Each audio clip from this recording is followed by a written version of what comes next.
Makinig mamangha at metoto na kay Kuya Jiho, sa history ng barangay ikaw baka may request ka sa barangay nyo baka may kwento, hanapan na rin natin ang solusyon yan, mag-like ka lang follow and share. Salamat, ang makasaysayang pag-unlad ng Honda Goa.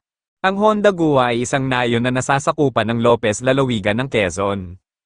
Ito ay malawak na baybaying dagat at sa mga baybaying ito ay pader na nakakahadlang upang gawing pananggalang sa malalaking alon kung sama-sama ang panahon. Mayroon ding malaki at maliit na daungan ng mga barkong nagyayaot dito na galing pa sa iba't ibang bansa. Dito din sa may malapit sa may pangpang itinayo ang himpilan ng tren. Manapay mababaka sa gininto ang alala na ang pinagmulang kasaysayang ng nayon ay tinatawag na Bagakay. Noong unang panahon, nasasakop pa tayong mapanikil na pamahalaang Kastila at Mangilan, nila ang ninirahan doon. Ang kapaligiran ay pawang pangkahuyan, kagubatang maraming nahuhuling maiilap na hayop, bukid na sagana at kulay lont iyan. Sa pag-unlad ng kabihasnan, dumagsa ang mga dayuhan sa hill sa likas na kamayanan at matatamasa. Sa paglipas ng panahon ay napag-ukulan ito ng pansin ng magiting na tagapanatag ng bayan, Don Mateo Lopez, dahil sa mga inuuwing mga ani at isdang nahuhuli sa yamang dagat. Dito nagsimula ang mabilis na pag-unlad ng Bagakay na nahati sa dalawa. Iba-ibang Bagakay at Aylayang Bagakay na siyang pinakainan ng Honda Goa. Dito itinatag ang kauna-unahang barangay, ng malupig na mga Amerikano ang mga Kastila, ang ating kabesa ay naging Teniente del Barrio. Mayroon na din na sadyang ang kabihasnan ang nayon. Taong 1927 kasulukuyang ginagawa ang daang bakal na perokaril upang iugnay sa Maynila patungong Bicol. Nang matapos gawin ang himpilan ay may isang inhenyerong Amerikanong nagtanong kung ano dapat ang ipangalan sa lugar na ito. Dahil sa malapit ito sa malalim at mayamang dagat ang lugar ay tinaguri ang Honda Goa mula sa wikang Kastila malalim Honda Agua tubig. Malalim na tubig o karagatan Honda Goa nagpasalin-salin ito sa lahat hanggang magsimulang mapatitik sa kaisipan ng lahat ang nayong Honda Goa. Dito ay maraming mga barkong dumadaang buhat sa iba't ibang bansa. Ang mabilis na pag-unlad ng Honda Goa ay tulong ng mga masisipag at may angking kakayahan katulad ni na Ginoong Lorenzo Comentan, Serapio Requinto, Ignacio Calvario, Flaviano Reyes at Cesenando Requesto, na inabot ng digmaang Amerikano at Hapon. Sa pananakan ng Hapones ang naging Teniente del Barrio ay si Teniente Enrique Anlayao, sinundan ito ni Teniente Marcelino Tanes Sr.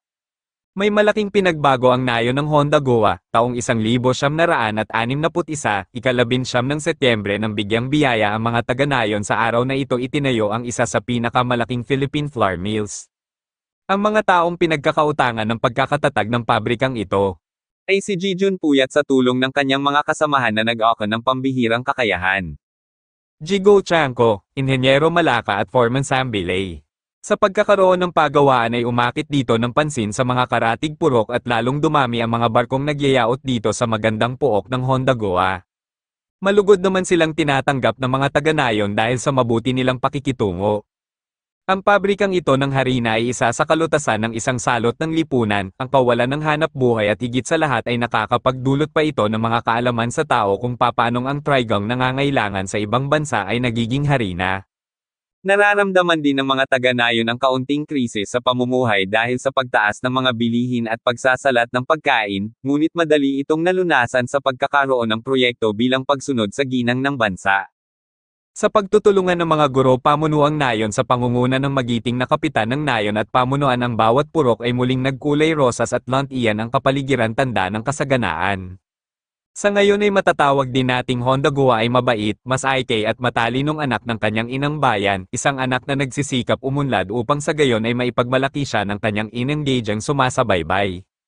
Likas sa kanya ang pagkamasunurin at maunawain at ito raw pinagpala at maaring sa mga darating na panahon ay makakamit niya ang kanyang igapon ng mga balakid tungo sa kanyang pag-iisa. Sa ngayon ay pakikitaan siya ng masidhing adikaing at mayamang kaisipan upang umunlad at magkaroon ng kasaganaang damdamin ngayon at kailanman basta't may baklad na nagbibigkis bilang isa sa makabagong lipunan aasa sa maunlad na kinabukasan ng Honda Goa. Huwag kalimutang mag-like, follow and share. Salamat sa pakikinig hanggang sa susunod ng ating ia-upload. Salamat. Makinig mamangha at metoto na kay Kuya Jiho.